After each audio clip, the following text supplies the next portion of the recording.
Okay so last time अपन ने पढ़ा था इन ऑर्डर ट्रेवर्सल रिकर्जन से। अभी अपन पढ़ेंगे in order traversal iterative method से। ओके क्योंकि हो सकता है कि कई बार इंटरव्यूअर ये बोल देता है कि आपको रिकर्जन यूज़ नहीं करना और मुझे इन ऑर्डर प्रिंट करके दो। तब अपन को इटरेटिव मेथड का यूज़ करना पड़ेगा क्योंकि रिकर्जन के लिए उसने कंस्ट्रेंट दे दिया कि वो आप यूज़ नहीं कर सकते। ठीक है, तो एक एग्जांपल ले लेते हैं अपन। ये वाला एग्जांपल ही ले लेते हैं। और इन ऑर्डर मतलब मैंने पहले ही बताया था, इन मतलब अंदर, तो पहले तो आएगा अपना लेफ़्ट, फिर आएगा रूट, रूट जो अंदर हो गया, और फिर राइट।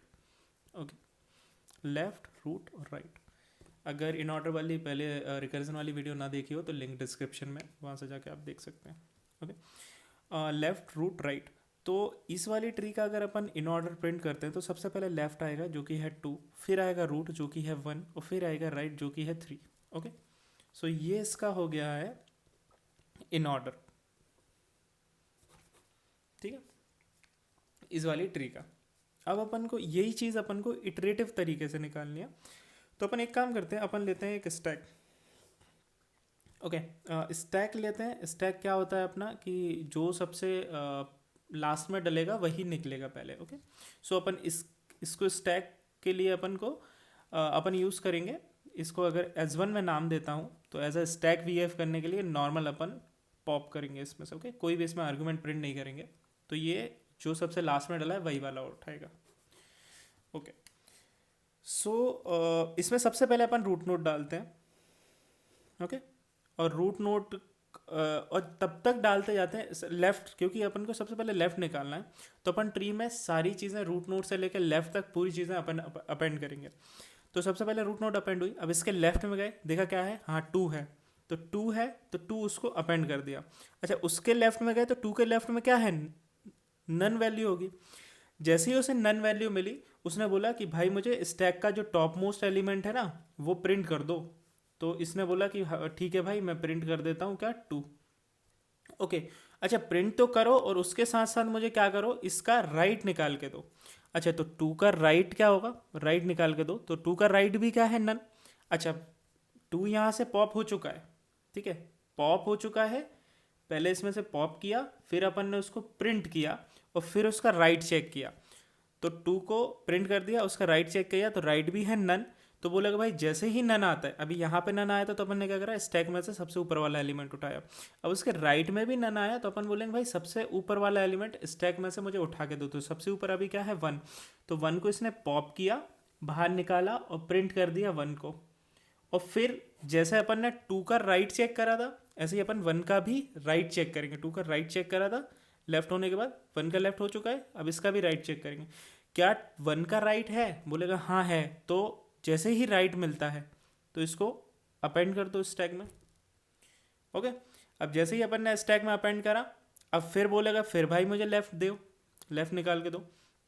जैसे ही उसने देखा लेफ्ट में तो भाई 3 के नन है, तो बोलेगा अब सेम प्रोसेस, जैसे ही नन आता है स्टैक का टॉप मोस्ट एलिमेंट को पॉप करो, उसको प्रिंट करो और उसका राइट चेक करो। बोलेगा भाई राइट भी नन है। अब अपन कुछ पॉप नहीं कर सकते क्योंकि स्टैक हो चुका है खाली। तो अपना पैटर्न यहाँ पे प्रिंट हो चुका है 1 2 1 3। यही अपना इन ऑर्डर था जो अपन ने पहले निकाला था, यही अपना स्टैक से इन ऑर्डर निकला हुआ है। ओके, सो एक और बार सेम क्वेश्चन को देखते हैं कि ये ट्री बनाया अपन ने। सबसे पहले 1 को रूट नोड को डाला और लेफ्ट लेफ्ट लेफ्ट सारे रूट से लेके सारे लेफ्ट को अपन ने स्टैक में एक के बाद एक डालते जा रहे हैं। तो 1 के बाद 2 आया लेफ्ट में, 2 डाला। उसके बाद जैसे ही इसको नन मिला, जब तक कि नन नहीं मिलेगा तब तक अपन स्टैक में डालते रहेंगे। जैसे ही इसको नन मिला, उसने बोला कि भाई स्टैक का मुझे टॉप मोस्ट एलिमेंट को पॉप करो। तो 2 को पॉप किया, उसको प्रिंट कर दिया। 2 को पॉप करके प्रिंट किया। पॉप का मैंने राइट एलिमेंट देखा, राइट एलिमेंट भी अगर होता तो उसको स्टैक में अपन अपेंड करते थे। अभी नहीं है, नन है। तो अपन बोलेंगे फिर से भाई जब भी नन आता है तब भाई वो बोलता है कि स्टैक में से मुझे टॉप मोस्ट एलिमेंट उठा के दो। तो अभी 2 था, 2 तो पॉप हो गया, अब टॉप मोस्ट एलिमेंट बचा 1। तो 1 को इसने पॉप किया, प्रिंट किया 1, और फिर 1 का राइट चेक करा, बोलता है राइट 3 है, हाँ राइट है। तो इसने 3 को अपेंड कर दिया S1 में। अब 3 का फिर लेफ्ट चेक किया इसने, बोलेगा नन आ गया। तो फिर नन में क्या कंडीशन लगती है, स्टैक में से टॉप मोस्ट एलिमेंट, अब 3 बचा है तो टॉप मोस्ट एलिमेंट उठाया, 3 को प्रिंट किया। 3 का राइट चेक करा, अगर यहाँ राइट कोई होता तो ये वापस से यहाँ अपेंड होता, मान लीजिए अगर 4 होता तो वापस से अपेंड होता, फिर 4 का लेफ्ट चेक होता, जैसे यहाँ पे अगर 4 होता तो ये 4 अपेंड हो गया, और यहाँ पे नन वैल्यू होती, लेफ्ट चेक करता नन, तो बोलता नन है तो इसको उठा के पॉप करो, तो 4 को निकाल के फिर प्रिंट क्या कर देता, ये 4 प्रिंट कर देता। ठीक है, ऐसे ये ट्री चलता रहता। अब इसका एक बार कोड देख लेते हैं कि कैसे करेंगे इसको। ओके, तो इसका कोड बहुत ही सिंपल है। सबसे पहले डेव बनाओ और इन ऑर्डर कर लो। ठीक है, इसमें रूट नोड पास करते हैं जैसे अपन डेफ में करते थे। ओके, अब अपन ने एक स्टैक बनाई एज1 स्टैक, एम्प्टी स्टैक बनाई एज1, और करंट की वैल्यू रखी अपन ने रूट, एक करंट वेरिएबल चला रहे हैं जिसकी वैल्यू रखी है अपन ने रूट। ओके, अब एक वाइल लूप लगा रहे हैं, कब तक, अपन ने देखा था कि जब तक स्टैक खाली नहीं हो जाता, तो एज1 खाली नहीं हो जाता या करंट की वैल्यू नन नहीं हो जाती। ओके, तो जब तक करंट की वैल्यू यहाँ पे नन नहीं होगी तब तक वाइल लूप चलेगा, जैसे ही नन होगी वैसे ही ये वाइल लूप रुक जाएगा। ओके, अब अपन फिर यहाँ पे क्या देखते हैं, इफ़ एक कंडीशन और लगाते हैं कि करंट की वैल्यू अगर नन आती है, जैसे कि अपन ने इसमें देखा था 1 2 3 लेफ्ट लेफ्ट गए थे, फिर उसके बाद जब नन आ गया था तो लेफ्ट लेफ्ट जा रहे थे, तब तक अपन एस1 में अपेंड कर रहे थे। तो सेम चीज़ अपन यहाँ करेंगे, इफ़ करंट, जब तक करंट नन नहीं है तब तक क्या करो, एस1 डॉट अपेंड, एस1 में स्टैक में करंट को डालते जाओ, एस1 में करंट को डालते जाओ, और करंट को क्या करते जाओ, करंट डॉट लेफ्ट। ओके, क्या करा, एज पहले अपन ने करंट को डाला और फिर करंट के लेफ्ट में गए, फिर करंट को डाला अपन ने, फिर करंट के लेफ्ट में गए, जैसे ही नन आता है यहाँ पे इफ कंडीशन जब फॉल्स होगी तो अपन एल्स कंडीशन लगा देते हैं। जैसे ही नन आता है, तो नन आने पे मैंने क्या बताया था कि नन आने पे S1 का टॉप मोस्ट एलिमेंट पॉप करो, तो करंट S1 डॉट पॉप, ये टॉप मोस्ट एलिमेंट उसने उठा लिया S1 डॉट पॉप, और प्रिंट क्या कर दिया, हाँ प्रिंट कर दिया करंट का डेटा वाला पार्ट। ओके, करंट का डेटा वाला पार्ट प्रिंट कर दिया, और एक और चीज़ क्या बताई थी, जैसे ही पॉप होता है तो उसका राइट एलिमेंट चेक करते हैं, तो करंट को अपन क्या बना देते हैं, अब करंट डॉट राइट, बस ये इसका कोड हो गया। इसके लिए अपन चला के देखते हैं, जैसे ये 1 2 और 3 है तो ये एक स्टैक हो गई अपनी, मान लीजिए ये स्टैक है S1। ओके, तो सबसे पहले S1 खाली है, करंट की वैल्यू रूट नोड है 1। ओके सॉरी, S1 अपना ये है। ठीक है, इफ कंडीशन के अंदर आया कि अगर करंट की वैल्यू अपनी रूट नोड थी जो कि नन नहीं है क्योंकि इसका लेफ्ट 1 है इसकी वैल्यू, तो अपेंड कर दो 1। ओके, इसमें 1 अपेंड कर दिया। ठीक है, अब करंट हो गया करंट डॉट लेफ्ट, तो करंट डॉट लेफ्ट में यहाँ क्या चला, यहाँ पे आ गया 2 के पास। ओके, अब 2 के पास वापस से इफ कंडीशन हो गई तो एल्स कंडीशन एग्जीक्यूट नहीं होगी, तो वापस से गया, अब चेक करा भाई जो करंट की वैल्यू है वो है 2, तो बोलेगा क्या S1 खाली है, नहीं है, करंट की वैल्यू 2 है, करंट की वैल्यू हाँ S1 खाली नहीं है, इन दोनों में से एक कंडीशन फॉल्स होनी चाहिए। पहले वाले में S1 खाली था मगर करंट की वैल्यू पॉजिटिव मतलब नन नहीं थी।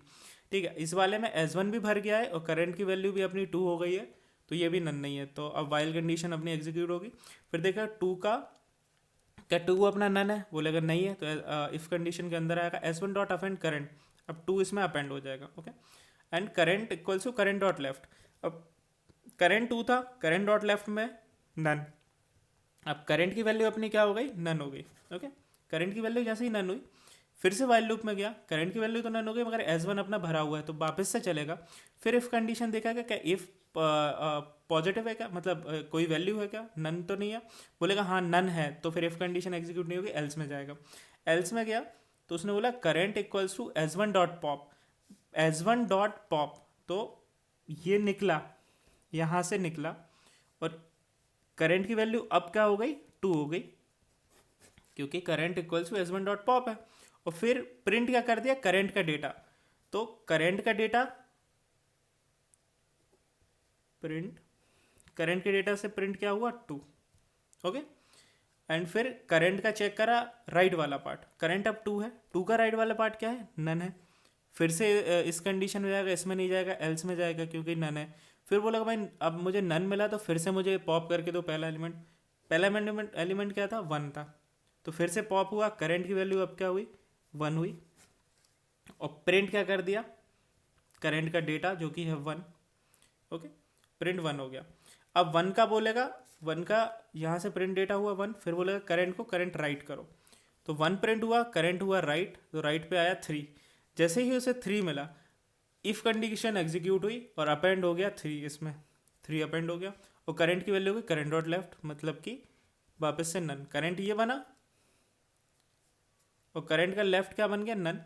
ओके, तो नन वापस से आया जब कंडीशन एग्जीक्यूट हुई, एल्स में जाया, एल्स में से फिर क्या, करंट का पहला एलिमेंट उठाया S1 का, तो S1 का पहला एलिमेंट उठाया, करंट की वैल्यू अभी क्या हो गई अपनी 3, और प्रिंट क्या कर दिया अपन ने, करंट का डेटा वाला पार्ट जो कि है 3। ओके, और फिर करंट का डेटा वाला पार्ट प्रिंट किया, फिर उसका राइट पार्ट देखा तो राइट पार्ट भी नन है। अच्छा, अब करंट अभी क्या हो गया अपना, नन हो गया, करंट अपना नन हो गया है, और स्टैक पूरी खाली हो चुकी है, तो ये दोनों कंडीशन गलत हो गई, इसमें से कोई भी कंडीशन ट्रू नहीं है, तो वाइल रुक जाएगा और अपन कोड से बाहर आ जाएंगे। ओके, और अपना प्रिंट क्या हो जाएगा, 213, जो कि इन ऑर्डर मैंने निकालना बताया था इसका, लेफ्ट रूट राइट।